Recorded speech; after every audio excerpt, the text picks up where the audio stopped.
Selamat sore pemirsa, demikian tadi berita pilihan iNews Sore bersama saya Nadia Valeri. Kita awali iNews Sore hari ini dengan informasi eksekusi 2 rumah permanen di Kabupaten Goa, Sulawesi Selatan diwarnai kericuhan. Pemilik rumah mengamuk dan berusaha melawan petugas yang melakukan eksekusi.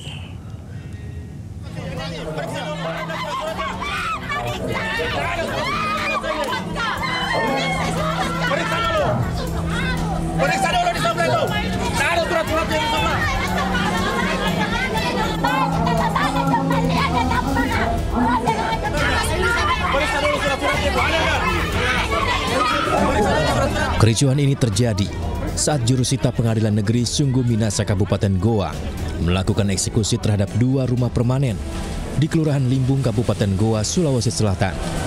Pemilik rumah mengamuk menolak rumahnya dieksekusi.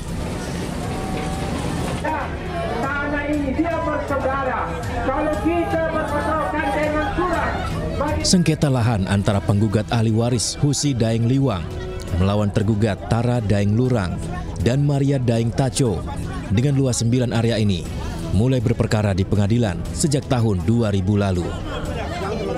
Perkara ini bergulir sejak tahun 2000. Untuk perkara ini sendiri sudah bergulir di tingkat PN, tingkat PT, tingkat kasasi, dan tingkat PK. Meski terjadi kericuhan, jurusita tetap melakukan eksekusi terhadap 2 rumah semi permanen tersebut menggunakan alat berat. Keluarga hanya bisa menangis meratapi rumah mereka yang diratakan dengan tanah.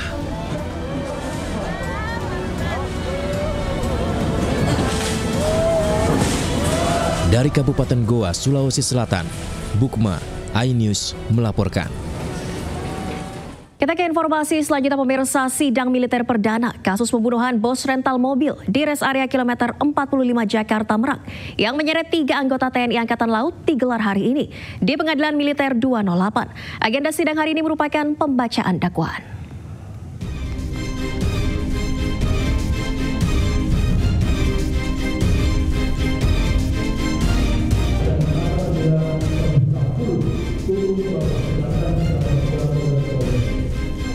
Sidang militer perdana 3 pelaku yang merupakan anggota TNI Angkatan Laut dalam kasus pembunuhan terhadap bos rental mobil di res area kilometer 45 Tol Jakarta Merak digelar hari ini.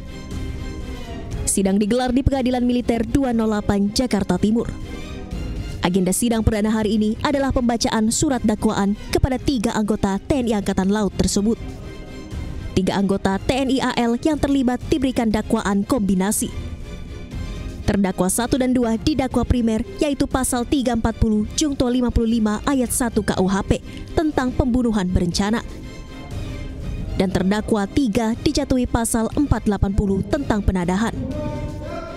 Atas dakwaan tersebut, kuasa hukum 3 anggota TNI Angkatan Laut tidak mengajukan eksepsi atau menerima dakwaan yang diberikan. Bahwa atas dakwaan tersebut tadi penasihat hukum terdakwa maupun terdakwa tidak mengajukan eksepsi atau keberatan atas dakwaan auditor militer yang telah disampaikan tadi. Sidang akan dilanjutkan dengan agenda pemeriksaan saksi yang akan digelar pada Selasa 18 Februari 2025 dengan menghadirkan 5 saksi. Dari Jakarta, Jessica Winoto, Leman, iNews melaporkan. Pemirsa, ratusan karyawan LPSK menggelar aksi damai imbas pemangkasan anggaran yang tertuang dalam Instruksi Presiden nomor 1 tahun 2025. Pemangkasan anggaran LPSK hingga 62% dinilai berdampak pada kualitas perlindungan saksi dan korban.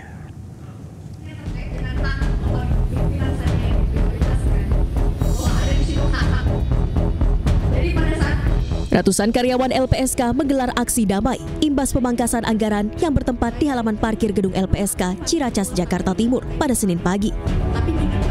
Aksi damai digelar dengan diskusi antara pegawai dan sejumlah pimpinan LPSK. Pegawai yang tergabung dalam aksi menilai pemangkasan anggaran bisa berdampak kepada operasional LPSK, termasuk kualitas perlindungan terhadap saksi dan korban. Diketahui anggaran LPSK senilai 220 miliar rupiah dipangkas sebanyak 62% atau sekitar 144 miliar rupiah. hingga tersisa 88 miliar rupiah. Para pegawai pun meminta dilakukannya moratorium atau penundaan pemangkasan anggaran terhadap LPSK. Tentu yang terdampak itu ya pemenuhan bagi saksi dan korban ya. Ini perkiraan analisa kami sementara ini dengan anggaran yang sekitar 80 miliar tersebut mungkin hanya bertahan beberapa bulan, mungkin bisa hanya sampai bulan April atau Mei. Jadi dan itu tentu kan akan merugikan hak saksi dan korban ya dalam memberikan pelayanan dari LPSK. Sementara menurut pimpinan LPSK, pihaknya telah menyiapkan usulan efisiensi anggaran menyesuaikan kebutuhan lembaganya. Ya itu kan masukan dari beberapa serta pemikiran. Itu kan harus kita rapatkan, tidak bisa begitu. LPSK, pelayanan LPSK, apapun situasinya, apapun masalahnya harus tetap etis demi hak saksi dan korban.